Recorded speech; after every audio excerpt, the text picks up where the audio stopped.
involved in martial arts when I was about 13. I think my father had come home with a gi and a belt, and he had taken a martial arts class with a buddy of his.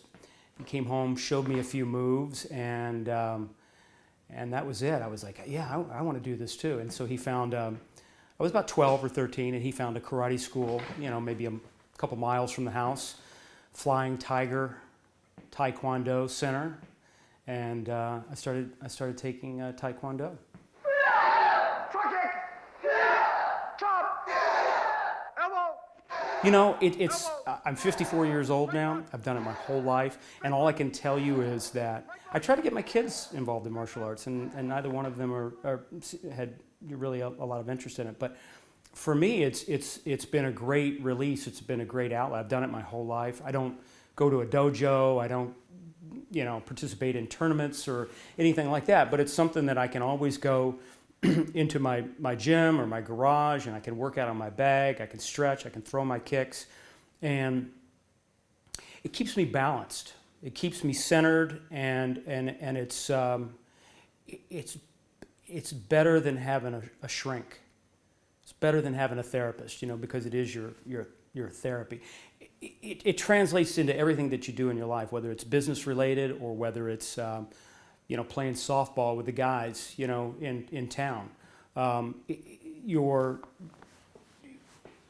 body feels in sync, and that's what it means for me. Dropped out of school at the University of Louisville, got a job as a car salesman, sold the owner of a local modeling agency a car, and she said, "You should be working for me," and I said, "Okay."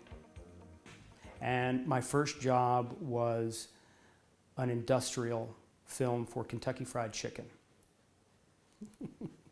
And everybody was like, "You're really, you're pretty good. You're kind of a natural. Have you ever thought about pursuing acting?" I thought, "Yeah, I kind of thought about it, but I don't, how do you do that?" And they're like, "Well, I don't, just keep doing what you're doing for now." And so I did some more local, regional things like that. And I just decided, you know what, you got one life to live, move to California, move to LA and see what you can do. So I packed my bags. I moved with a buddy of mine who wanted to go out there, which made it a little easier going out with somebody. But we drove out in a 1977 Saab that broke down at least a couple of times on the way there. And we stayed in various places along the way, Texas, Oklahoma, wherever we were. And I made my way to San Diego, where a friend of my father's worked at a car dealership and sold me a beater, which is actually in No Retreat, No Surrender. It's parked in the parking lot of the fast food restaurant in that scene. And and I started going up and down the street, Sunset Boulevard, looking for agents, and I found an agent and started auditioning for roles. All I really wanted to do was I had a plan. The plan was I was gonna wait tables, because that's what actors do, and I'm gonna be in acting class. I'm gonna try to find an agent, and I'm just gonna audition. And I thought, well, I have this martial arts training. If there's ever a martial arts film being cast, maybe there might be something in it for me. And a kid that I worked with at the old spaghetti factory on Sunset said, "Hey, did you see in Dramalog?" That was a publication that had breakdowns in it for sort of low-budget films and things like that. And he said, "Did you see that movie in there, Ring of Truth?" which is the original title for No Retreat, No Surrender.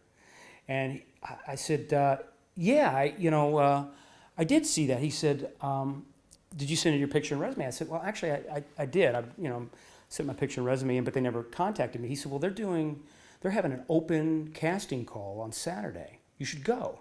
And I go, I sent them my picture and resume. I told them I was a black belt in martial arts. There's no response. I said, "They're probably looking for somebody with a lot more experience, or somebody older, somebody younger, whatever." And I was, the next day, Saturday, I was laying by my pool. I had a little apartment with a pool, and laying by the pool, and kind of woke up out of a half sleep and thought, "Oh, that audition for that movie is today. Should I go?" Screw it. I'm not going to go. And, just the same time I said that, I got up and I grabbed my bag of, with my karate stuff, and grabbed the paper with the address to Sunset Gower Studios, and I went, pulled up to the lot. It was about 10 minutes to 5 or something like that, and I think that they were just having auditions till 5 o'clock. And the guard at the gate says, "Yeah, can I help you?" I said, "Yeah, I'm here to audition for that movie Ring of Truth." He said, "Oh, I think they've stopped seeing people for that. They've been going since noon today or 10 or whatever." I said, "Oh, really?" And he said, "Yeah." I said, I think in fact they've cast all the parts. I think they're still looking for the lead." And I go, "Okay, I'm here. I'll audition for the lead." They go, guy's looking at me. He's like, "How old are you?" Like, 21, 22? And I'm, "Yeah, 28. I think this character's supposed to be 17. He said, "You're probably not right for it." I said, "Yeah, you might be right, but can I go in anyway?" And the guy goes, "Oh, yeah, sure, go on in." So I go in, and there's still people in the hallways. There's still some people lined up, and somebody came out. I don't remember who it was now, and they said, when'd you get here?" I said, just walked in and said, "Come with me." And they took me in, had me show them my martial arts prowess, and then had me read some scenes with some of the actors that they had already cast at that time. And they took me aside about an hour later and said, "Congratulations, Jason, you got the part." So I'm driving home down Sunset Boulevard. The sun's setting. I have no cell phone. I can't call my mom and dad. I can't call my girlfriend. I can't do anything other than just, drive home with this like electricity shooting through my body. I was going to be the lead in a martial arts action film. I was on cloud nine. It doesn't get any better. And that was 5 months, 5 months to the date that I landed in California. Yes. Boom. Boom. What? There was more rehearsal time on the fight scenes than there were on the acting scenes. They were clearly focused more on how good the martial arts looked and how good the fight scenes looked. So there was a little bit of time to rehearse a scene, but really, with the dialogue, but really very little. And most of the people in the film, or maybe everyone in the film, was a first-time actor. What's RJ stand for? Rayford Jefferson Madison III. Wow. No wonder you use RJ. Yeah. The writer was on the set the whole time, Keith Strandberg, and he was his dialogue was very much set in stone. Who's the lard ass?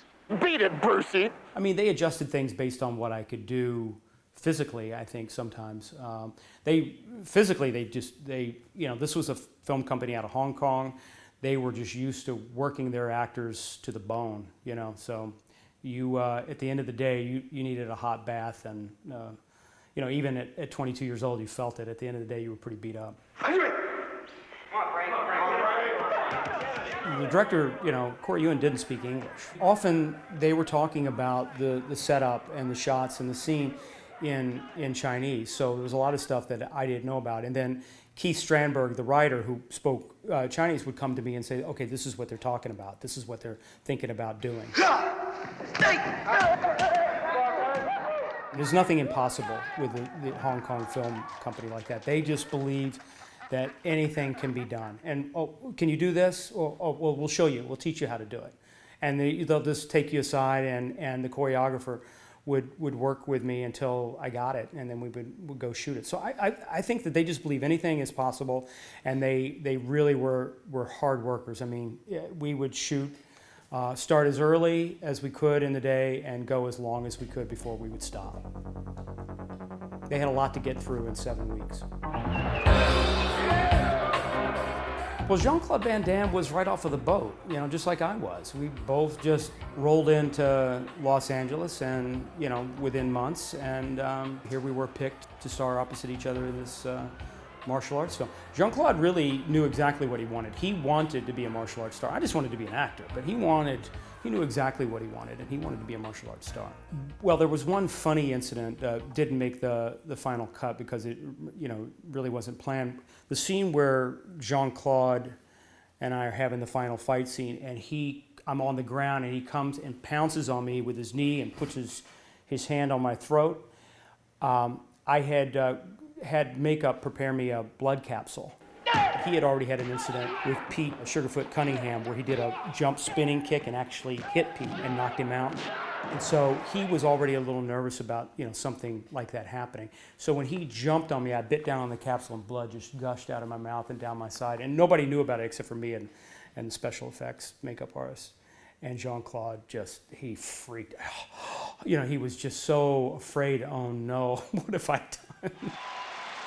But we had a good time together. I mean, he was a very funny guy, and we were only together the 2 times. We did spend some time together, but not the full 7 weeks that it took to shoot the film. We filmed mainly in Sherman Oaks, California. We shot in Venice Beach. The bar, the Brig, is actually down in Venice. And the abandoned house, was in Eagle Rock. The family home was in San Pedro. And then we shot for a week in Seattle doing establishing shots, and all that stuff was actually in Seattle. But everything else was in Los Angeles. That's why sometimes when you see a scene from No Retreat, No Surrender, and it's supposed to be Seattle, but off somewhere in the distance you see a palm tree.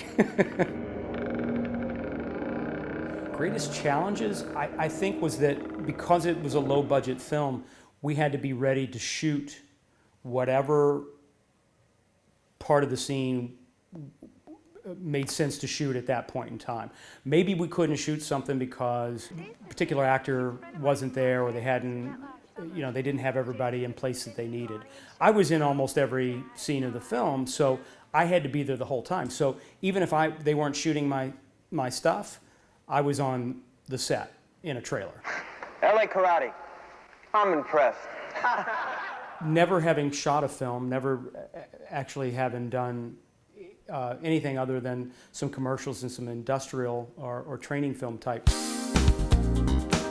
I think that I was just in awe of the fact that I was living in Southern California. Just 5 months prior, I was selling cars in Louisville, Kentucky, and now here I am living my dream. I was doing exactly what I had set out to do. So the highlight was just every day showing up and working from sunup to sundown. I was signed to do No Retreat, No Surrender Part 2 and 3 and 4. After the movie's release, I had gone back to Louisville, Kentucky, and I married my girlfriend, and we came back to LA. She had blonde hair and blue eyes, and I asked if I could bring her with me to the sequel, which was going to be filmed in Thailand somewhere. And they said, "Oh no, I don't think you want to, bring your blonde-haired, blue-eyed bride where we're going." So that was the first. Well, where are we going? And then I was telling them, please just talk to my agent about everything, because my agent wants to make sure that everything contractually is proper, because I'm going overseas. You're not under SAG jurisdiction when you're overseas. We weren't under SAG jurisdiction even in the U.S. because it was a non-union film. They were allowed to shoot it, and I was a non-union actor at that time. But by the time that we 2 rolled around, I had done some television stuff, so I was in the Screen Actors Guild by that point. So I said, please, just go through my agent. They just want, you to go through them, and they just kept calling me and not going through my agent. I had said, I had asked if I needed shots for the film, and I was dealing with somebody at the time, I can't remember his name, but he was not the original group that I knew and had dealt with. He was some sort of middle in between guy who worked for the company, and I just started to feel apprehensive about it. Cynthia Rothrock was to appear in it as well, who we actually got to do a film, almost 10 years later together. But when at one point they said, "Oh, we were supposed to be gearing up to go within a matter of weeks or whatever," and they said, "Oh no, we're postponing it for a month because Cynthia Rothrock is doing a movie for the Hong Kong Mafia and she can't get out of her contract." And I'm thinking, okay, now I'm the Hong Kong Mafia is involved, and now I can't take my wife because she has blonde hair and blue eyes. I don't need shots, and they won't go through my agent. So about that time, I go, what the hell's going on? And I pick up the phone and I call Jean-Claude. And I said, "Jean-Claude, what's going on with seasonal films?" And he says, "Kurt, who told you to call me?" And I go, "What do you mean?" He goes, "Kurt, who told you to call me?" I said, Jean-Claude, nobody told me to call you. I'm just concerned about seasonal films. They said I can't take my wife. She's got blonde hair, blue eyes. Hong Kong Mafia's involved. I ask them about shots. They say I don't need them. They won't go through my agent. I said, I'm concerned. He goes, Kurt, I tell you right now, I know going. I said, what do you mean? He goes, Kurt, listen to me. I know going. We're filming on Cambodian border. There are pirates in the jungle. You know what, these pirates? They come, they steal our equipment, our passports. The police, they come, they don't know who we are. They throw us in jail. They fuck us in our butts. I know going. So I was like, holy shit. Wait, Jean-Claude, Kurt, listen to me. I know going. So, I mean, you know, there was all these things that came up that we didn't get worked out.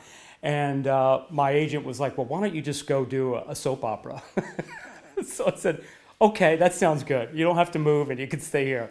So I ended up not doing the film, and I guess Jean-Claude ended up not doing it as well. So You must be as a warrior.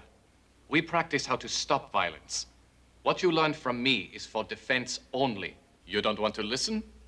Bye. So many people have written me over the years and said what an inspiration the movie was for them. You know, people that said they were going through a tough time, being bullied, or they were going through a divorce, or they were trying to lose weight and they'd never been able to do it before, and that No Retreat, No Surrender gave them the inspiration to overcome whatever it was that they were going through. And I think that, you know, as an actor, part of what we do is you want to move people, you want to inspire people, you want to make a difference. And the fact that it not only entertained people, but it motivated them is just it's an amazing compliment. It's just icing on the cake that I didn't really expect. You know, I just like the whole process of making the film, all of the people, the cast, the crew. It was one of those once in a lifetime experiences. No retreat, no surrender.